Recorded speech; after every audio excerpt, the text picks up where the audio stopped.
И сега ще правим опит. Слагаме бомбона. И завъртваме, ама здраво. Държа в момента камерата и тук съм с кълъв и трудна работа. Чай. Сега почва якото друсане.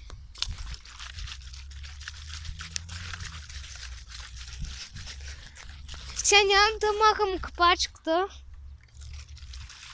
Сложихме и лютив бомбон. Е така си му трябва да се раздруса.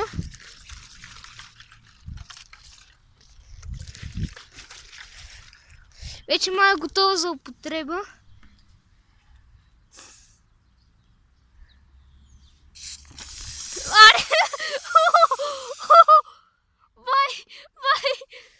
Вай, как изпъшка!